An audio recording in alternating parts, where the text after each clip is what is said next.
Politics பேசுறான் politics. Hello ladies and gentlemen, உட்கட்சி தேர்தல் உட்கட்சி ஜனநாயகம் கேள்விப்பட்டிருக்கியா மேன்? இது தெரியாதா தர? கட்சிக்குள்ள கலவரமே நடக்குமே. நீ வேற ஏதோ செய்தியை பார்த்துட்டு சொல்றேன்னு நினைக்கிறேன். வேட்டி சட்டை கிழிக்கிற உட்கட்சி ஜனநாயகம் இல்ல மேன், உட்கட்சி தேர்தல் நடத்தி தலைவரை தேர்வு செய்யறது. தேர்தல் நடக்குமா தர? அறிவிப்பு தானே வரும். ஆமா, அப்படித்தான் பல கட்சியில நடக்குது. உட்கட்சி தேர்தல் அறிவிப்புக்கு அப்புறமா அங்கங்க பேசி முடிச்சு பொறுப்பாளர் நியமனம் செய்யறாங்க.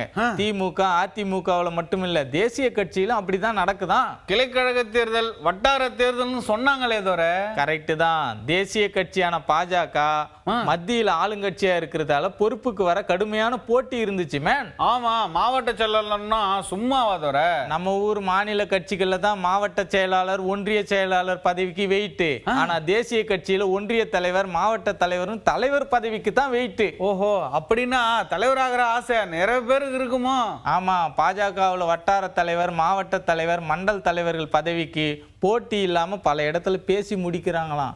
மாநில தலைவர் பதவிக்கும் போட்டி இருக்காதுன்னு சொல்றாங்க மேன். மாநில தலைவர் ஐபிஎஸ் ஆபீசரா தானே இருக்காரு தர.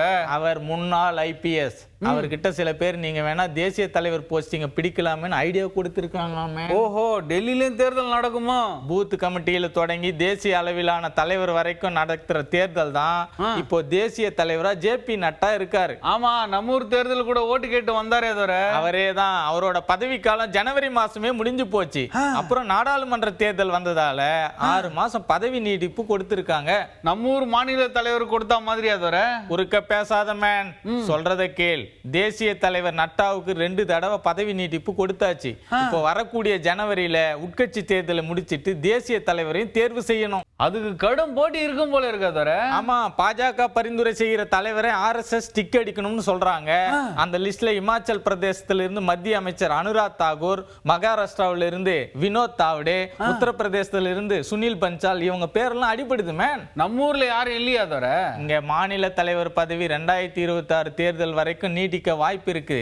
ஆனா உட்கட்சி தேர்தலை நடத்தலன்னு தேர்தல் ஆணையத்துல சுப்பிரமணிய சுவாமி கேஸ் போட்டதால தேசிய தலைவரை சீக்கிரம் எடுத்துருவாங்க. நம்ம ஊர் மாநில தலைவர் தேசிய தலைவரா வருவார்னு அதுக்கு இன்னும் காலம் இருக்குதுன்னு கட்சிக்குள்ள சொல்றாங்க மேன். ஆனா கட்சி நிர்வாகிகள் மத்தியில சிவராஜ் சிங் சௌஹான் தேசிய தலைவரா வந்தா நல்லா இருக்குன்னு தலைமைக்கு சொல்றாங்களாம். அரசியல்ல இதெல்லாம் சாதாரணமாப்பா.